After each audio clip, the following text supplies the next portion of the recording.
Lietuvių diaspora visada vienijo laisvos Lietuvos idėją. Šiandien tarptautinės lietuvių bendruomenės žinios, įgūdžiai, investicijos ir socialiniai profesiniai tinklai gali būti labai svarbus ir naudingi plečiant Lietuvos ekonominius, politinius ir kultūrinius sektorius. Lietuviai pasaulyje. Atsarginis Lietuvos planas. Mūsų diaspora nepriklausomybės laikotarpiu praėjo tam tikrus etapus.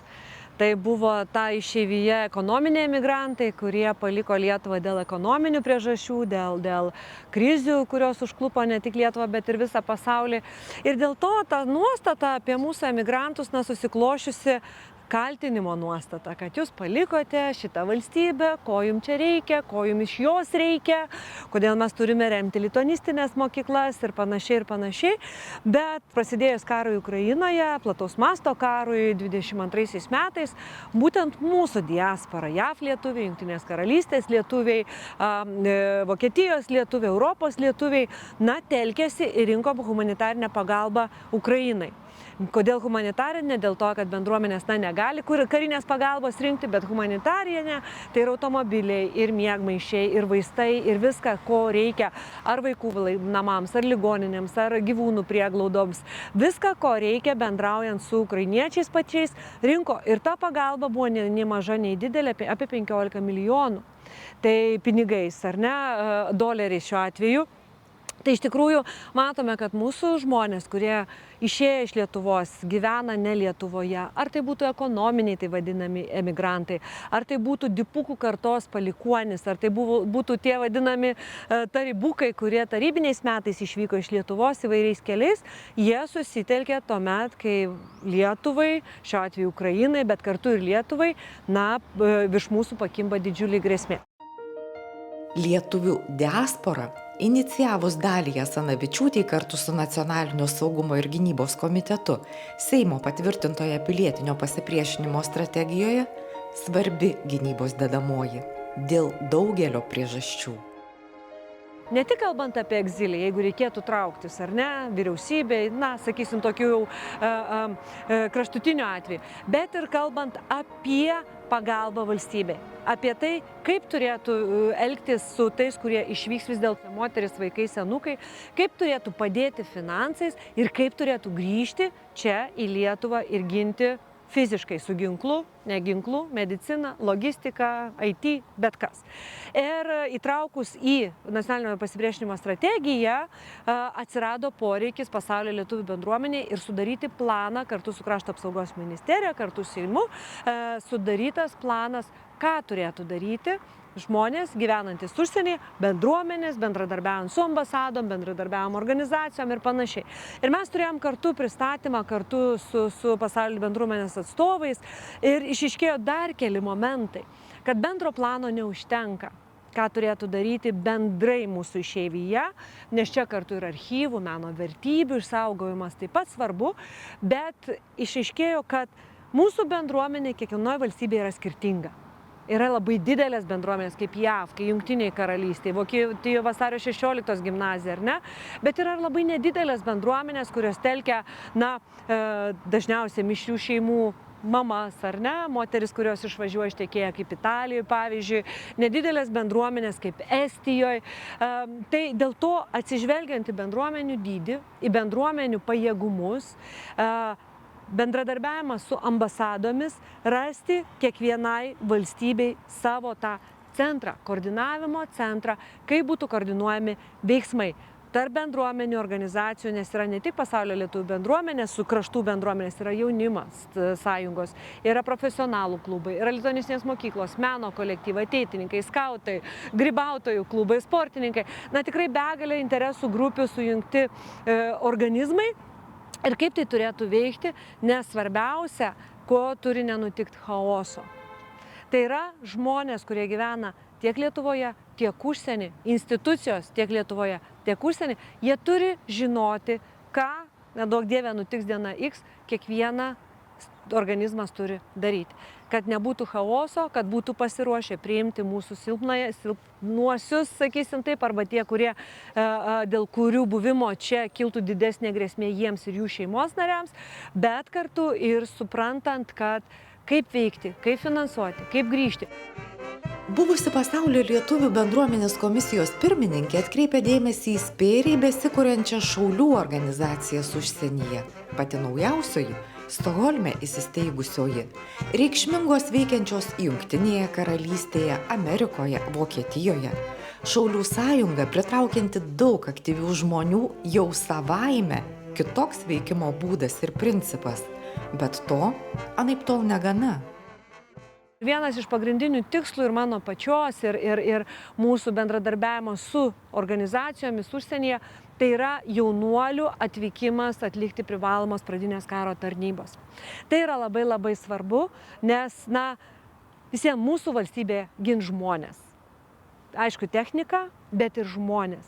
Ir dėl to labai svarbu vystyti, ugdyti tą pilietinį sąmoningumą, tautiškumą, kad jaunuoliai jie nebijotų visų pirma atlikti pradinės karo tarnybos, kad jie būtų pasiruošę, kad jie būtų patriotiški, nes man labai smagu matyti kiekvienais metais atvykstančius tarnauti į užsienį čia į Lietuvą, aš juos susikviečiu į Seimą, mes turime tokią apvalo stalo diskusiją ir labai įdomu iš kiekvieno jaunuolio išklausyti, kodėl jis atvyko.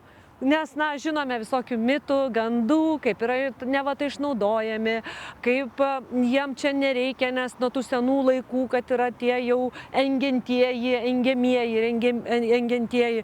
Bet jaunuoliai, kurie atvažiuoja savo gyvų pavyzdžių, rodo, kad Lietuvos kariuomenė yra absoliučiai pasikeitusi. Kad tai yra vakarietiška kariuomenė, su vakarietiškais treniravimo įgūdžių ugdymo principais, kad jau ir angliškai moka vadai kalbėti.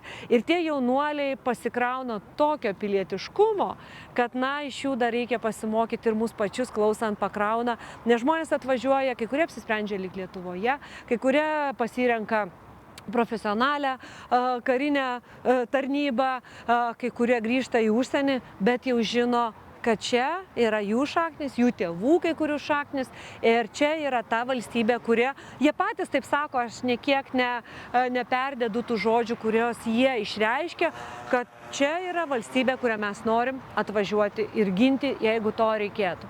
Tai dėl to norisi skleisti tą žinią, kad labai svarbu, kad mamos, tėčiai negalvotų apie pilietybės netekimą, kad tik jų nekviestų į Lietuvos kariuomenę, bet leistų savo sūnum tapti vyriškesniais, pilietiškesniais. Kiekvienas Lietuvos pilietis, sako Lietuvos kariuomenės specialiųjų operacijų pajėgų įkūrėjas, atsargos pulkininkas Saulius Guzevičius, turėtų pasirinkti koncepciją, leidžiančią jam maksimaliai prisidėti prie krašto gynybos. Mes matom grįžtančių, išvažiavusių piliečių tiesiog, kad jie atitarnautų ir gautų tą karinį pasirengimą. Mes matom aktyvių piliečių užsienyje, kurie visaip kaip tą neša gerąją žinią apie Lietuvą. Mes matom šaulių būrius susikūrusius iš lietuvių, kurie gyvena užsienyje ir aktyviai pasijungiančius įvairiausiai, net įgarsinančius audio knygas ir įvairias ir besidalinančius, pasakojančius apie Lietuvos istoriją.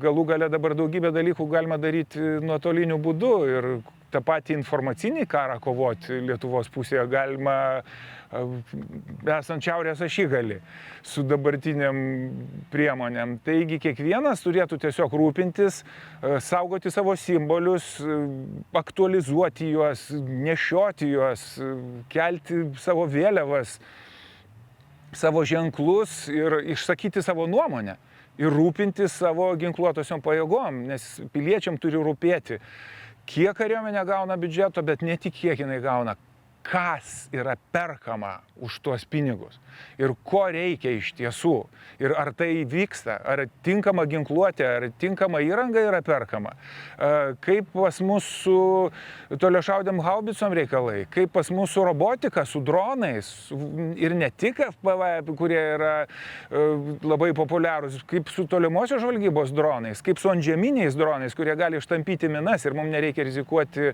karių, inžinierių gyvybėmis, o tiesiog nusiųsti droną, kuris tučtuojau labai greitai gali čia visą minų lauką iškloti. Kaip pas mus su vandens dronais, kuriuos tai puikiai naudoja ukrainiečiai, pas mus čia pat karaliaučius, o ukrainiečiai sugebėjo su vandens dronais, nebrangiai kainuojančiai, suparalyžuoti milijonus kainuojantį Rusijos Juodosios jūros laivyną. Tai va tokiom kryptim, tokiais aspektais turėtų piliečiai domėtis ir tiesiog reikalauti, kad tinkama ginkluotė, pati moderniausia, būtų įsigyjama Lietuvos kariuomenei.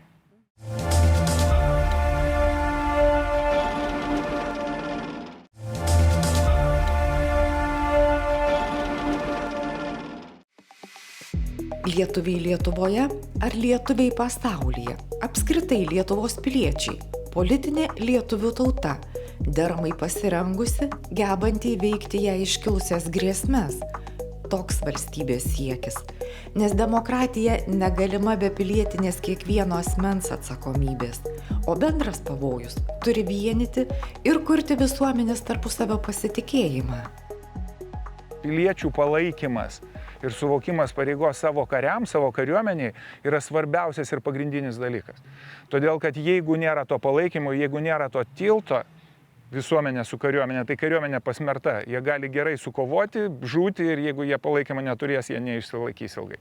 Ir mūsų karo po karo laisvės kovotojai žaliukai, kurie 10 metų prasilaikė miškuose kovodami už tai, kad jie turėjo visuomenės palaikymą. Todėl, kad visuomenė juos liepia, visuomenė jam teikia maistą, visuomenė jam teikia drabužius, visuomenė jam teikia informaciją apie okupantą, apie priešiškas pajėgas. Ir todėl jie prasilaikė šitaip ilgai. Tai buvo beprecedentinis karas po karo. Tai buvo Lietuvos karas su Sovietų sąjunga. Diskusijas dėl bendros ES kariuomenės, šiuo metu tai įsiplieskiančias, tai nurimstančias, aukšto rango Lietuvos karininkas vertina kritiškai. Nuomonę grindžia faktais ir įžvalgomis. ES kariuomenė, kokia jinai bebūtų, bus tiek stipri, kiek bus stiprios atskirų valstybių kariuomenės. Lietuvos kariuomenė įskaitant. Todėl turėtume susikoncentruoti į savo kariuomenių kariumą ir stiprinimą. Ir kad jos kartu galėtų sukovoti teisingą kovą. Plačiai po pasaulį pasklidusi Lietuvos diaspora yra mūsų šalies jėga, kurią valstybė turėtų stiprinti. Kad atėjus metui suprastume, valstybės gynimas yra mūsų visų kolektyvinė atsakomybė. Todėl, skaičiuoja pasaulio lietuvių apygardoje į Lietuvos Respublikos Seimą išrinkta Dalia Asanavičiūtė, jau 5 metus lietuvių diasporai skiriama ženklesnis dėmesys visose sritise. Padaryta nemažai. Reikia dar daugiau. Nuo 20 metų, nuo 21 galbūt po pandemijos mes pakankamai padidinom dėmesį organizacijoms užsienyje. Kadangi aš kaip tik 20 metais kandidatavau į pirmą kartą, buvau išrinkta ir mano tikslas, kodėl aš apskritai kandidatavau, tai buvo atkreipti dėmesį į diasporą. Atkreipti dėmesį į diasporos poreikius, atkreipti dėmesį į tai, kokį didžiulį darbą atlieka mūsų diaspora, auginant jaunąją lietuviškąją kartą, jaunuosius žmonės, mūsų piliečius, kitą kartą net nebe piliečius, bet tie, kurie moka lietuviškai, žino istoriją, kultūrą, tradicijas ir panašiai. Ir nuo tų metų iš tikrųjų galima stebėti didžiulį poslinkį link diasporos prioritizavimo. Tai tiek ir finansų augime, nes iki 25 metų dvigubai padidėjo iš institucijų finansavimas lituanistiniam švietimui, ko niekada nėra buvę. Tai yra lituanistinės mokyklos yra finansuojamas iš Lietuvos biudžeto tam, kad jiem padėti pritraukti kuo daugiau vaikų į tas mokyklas, kad jie mokėtų lietuvių kalbą, kad jie ugdytųsi kaip pilietiški žmonės, Lietuvos piliečiai. Taip pat padidėjo finansavimas bendruomenės organizacijoms, jaunimo sąjungoms, meno kolektyvams per dainų šventės, pasirengimą dainų šventėms, ir visiems kitom profesionalų organizacijoms ir panašiai. Tai yra valstybės dėmesys per finansinę išraišką, per priemonių suteikimo išraišką tikrai yra ženkliai padidėjęs. ženkliai. Tuo pačiu ir organizacijos, jos gaudamos tam tikrą paramą, jos stiprėja ir jos auga. Tai čia yra didelis poslinkis, didelis pokytis ir kartu, kai aktyvios užsienio organizacijos, Lietuvos žmonės mato aktyvius užsienio lietuvius ir pagarba ir požiūris į juos taip pat keičiasi. Ir man labai įdomu buvo stebėti referendumas, kai vyko, nors jis buvo nesėkmingas, dėja, nepakeitė mūsų konstitucijos ir mes, dėja, neturim tos platesnės galimybės išsaugoti mūsų Lietuvos piliečius, jeigu įgyja kitos valstybės pilietybę, bet tuomet, kalbant su žmonėmis, kalbant apie referendumo svarbą, dėl pilietybės išsaugojimo svarbą, teko suprasti, jog Lietuvoje beveik nėra šeimos, kurios artimieji nebūtų išvykę užsienį.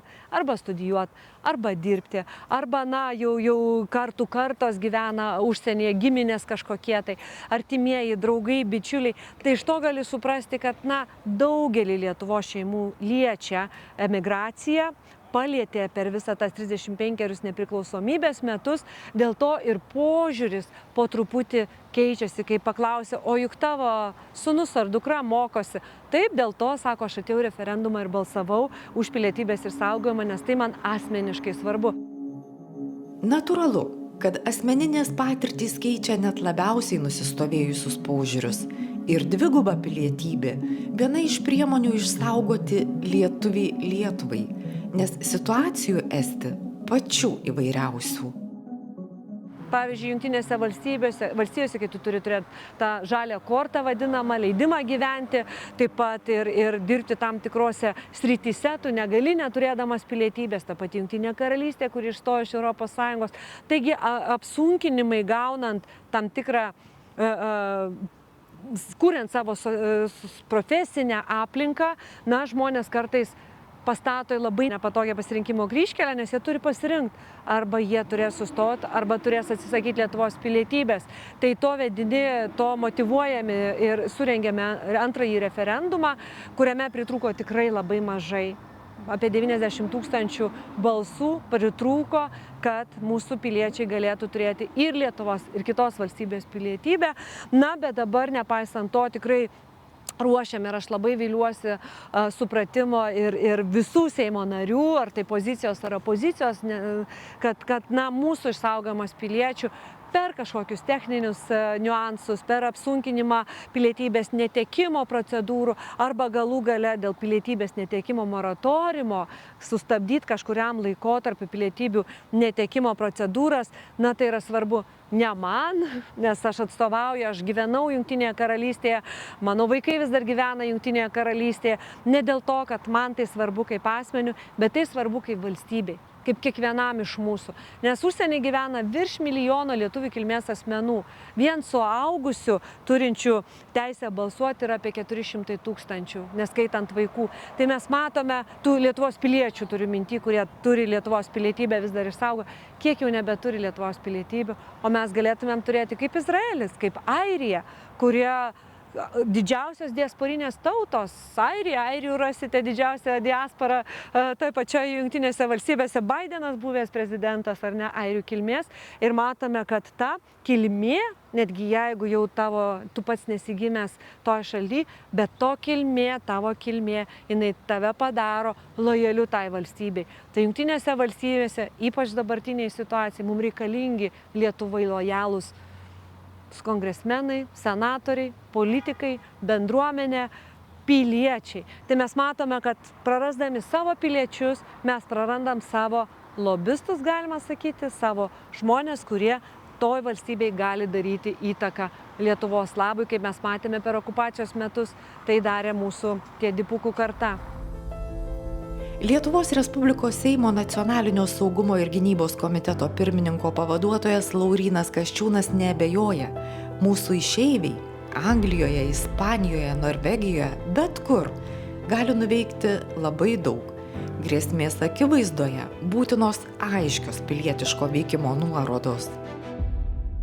Bet turim pasirinkti lygį. Tai pirmiausia, turbūt yra atveju, armėnai turi vis laik stiprią diasporą. Dabar, aišku, jiems yra nepasisekė, struktūriškai pasilpnėję, bet kai azerai pradėjęs buvo karinė intervencija prieš 16 metais, daug armėnų metė darbus vakaruose ir važiavo į Armėniją ginti Armėnijos. Nu tai čia toksai, pats geriausias variantas. Bet žiūrėkit, būkim realistais. Nebus taip paprasta ir atvažiuoti nebus paprasta ir visa kita. Todėl reikia kalbėti ir apie kitus variantus.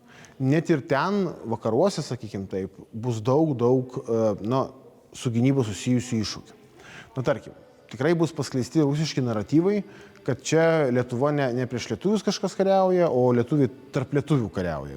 Žodžiu, kad čia vidinis konfliktas, kad čia jokių okupantų nėra, bus primėtyta visokiausių naratyvų propagandinių, kad čia lietuviai patys apsisprendė. Tai todėl reikės darbą dirbti dekonstruojant tos mitus. Tai čia kiekvieno žmogaus socialiniuose tinkluose jis jau dabar pats savaime žiniasklaidos šaltinis. Jis jau gali vykdyti tą dekonstravimo misiją. Kitas dalykas – organizuoti paramą. Tai neišvengiamai reikės humanitarinės paramos ir taip toliau. Galų gali dalis važiuos evakuotis mūsų piliečių, tai pasirūpinti jais. Tai begalė darbų.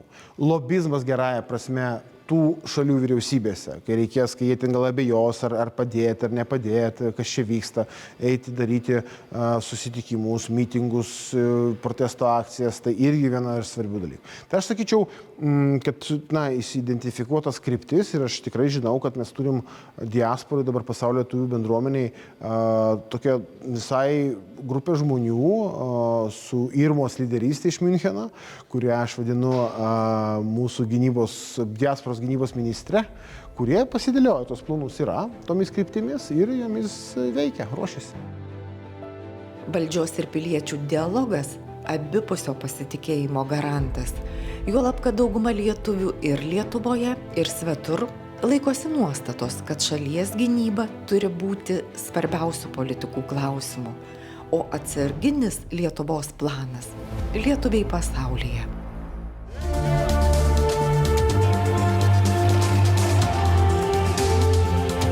Projektą iš dalies finansuoja Medijų rėmimo fondas.